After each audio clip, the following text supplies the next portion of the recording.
So now let's move into categorical variables. It's slightly different. We have a different object for handling categorical variables.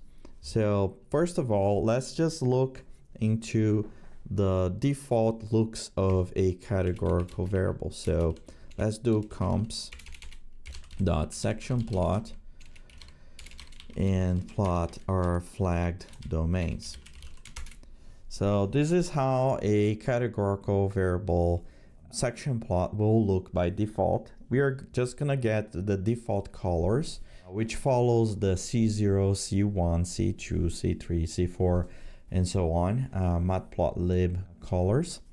And the labels are usually gonna be labeled as the codes, because as far as RMSP knows, this is all the information it has. Like domains are just codes 0, 1, and 2. There's no name associated to each one of these codes. So that's how it looks by default.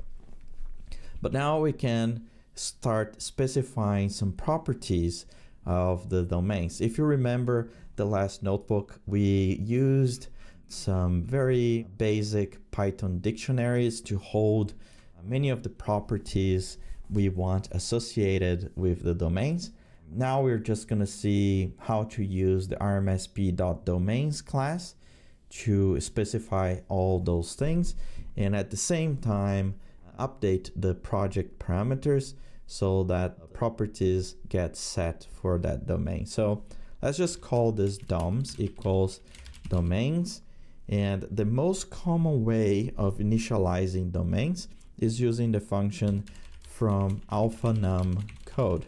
So alpha_num code just means that we are mapping some name to some code. So the first argument here is the name of the domain. So we already have the column named domain, so we need to use that same name. And the name is going to be associated with the column if the column is not provided. So let's just keep the name the same as the column. Alphanumeric code, this is the dictionary that actually defines the mapping between the names and the code. So that's going to be alpha_num code equals high grade.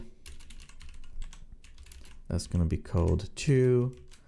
Low grade, that's going to be code 1. And background, that's going to be code 0. So this is my alpha_num code. Now what we can do is to specify the next argument, which are the categorical colors.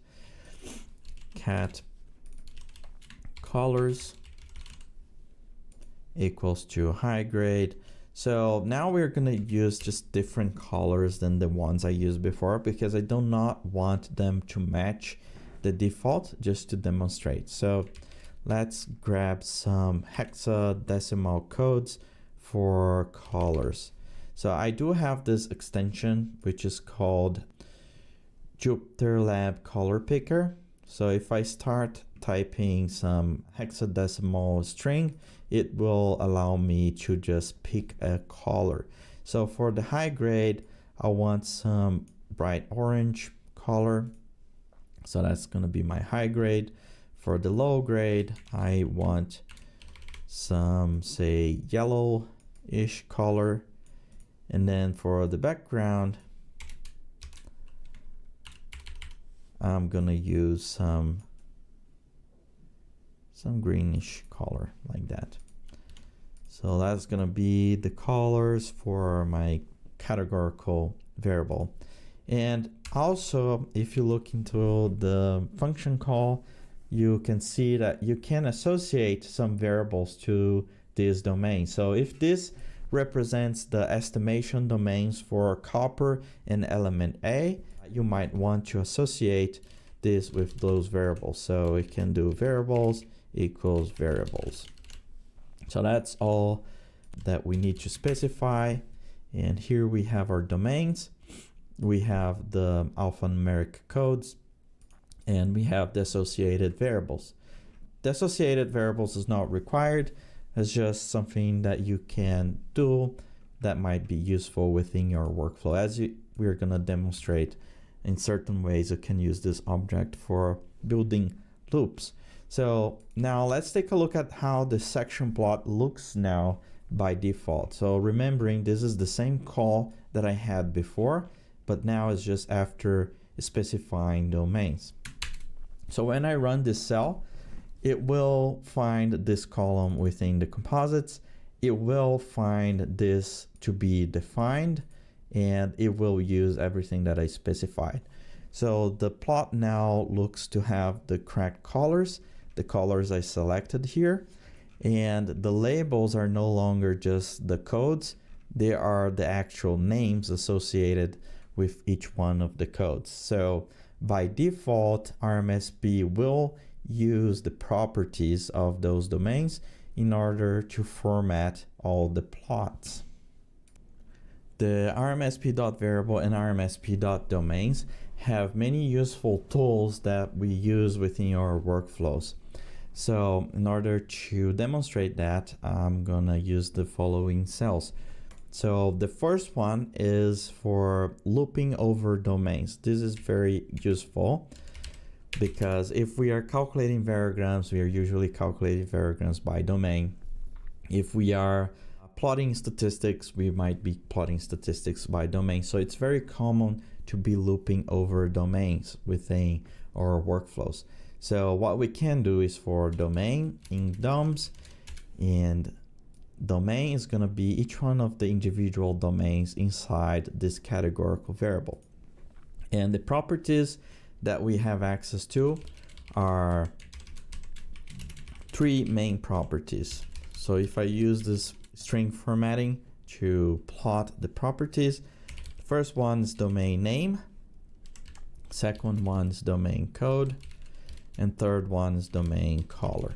So these are the most useful properties that we access all the time for domains. So we can loop over domains, and inside this loop we can access the domain name, which is high grade, low grade, background, the domain code 210, and the domain color, which is the hexadecimal code that I have specified for these domains.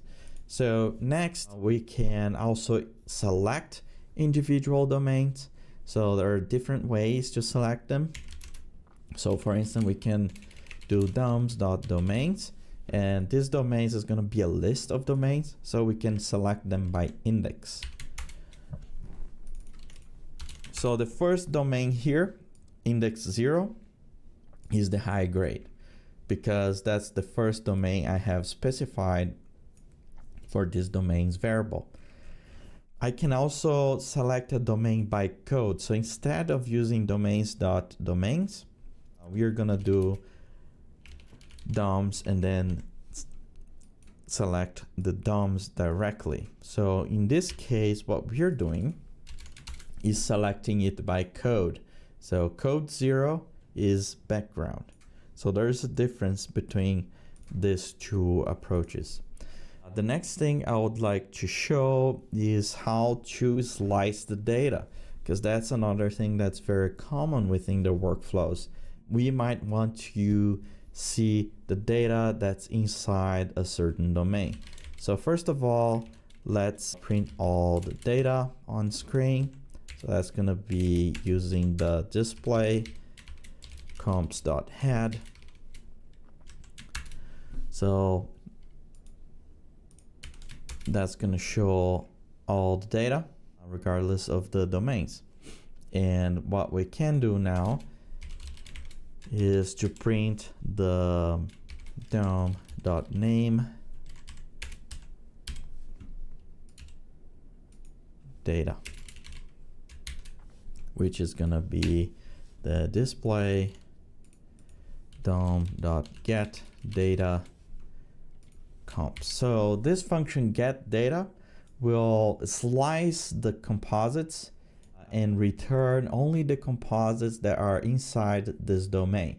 And remembering, we have selected the background domain. So DOM is currently the background. So if I run this cell, we see that we have all data here, And in this next cell, we have just the background data.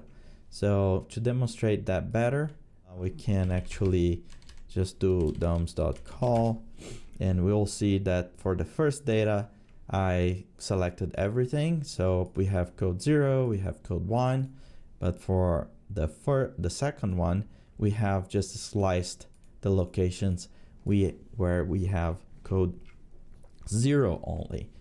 So this is one way of slicing the data. Another useful function is the domain.get keyout.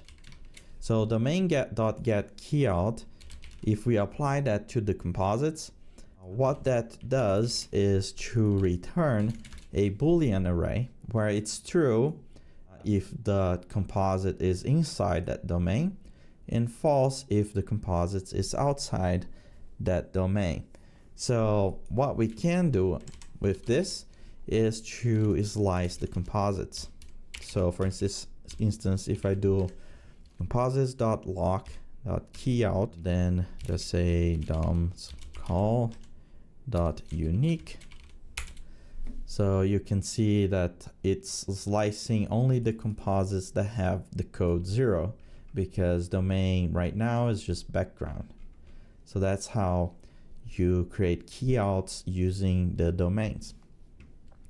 And lastly, just to demonstrate how to use, for instance, the variable information that we have stored within the domains, one thing that we can do is to create a loop over all the domains and all the variables by doing for domain variable in doms iter dom var, and then this is gonna be split equals true. So it's gonna split every domain and variable, in progress bar equals true. So this is gonna create a nice progress bar. So you will see this in many functions within RMSP, this progress bar. This just displays the progress on screen. So in order to see what's inside this loop, we are gonna be printing the domain name and the variable column. And of course, this is instant. So to demonstrate how the progress bar works, I'm gonna do time.sleep for half a second. So every time I loop, I wait half a second, so we can see how the progress bar works.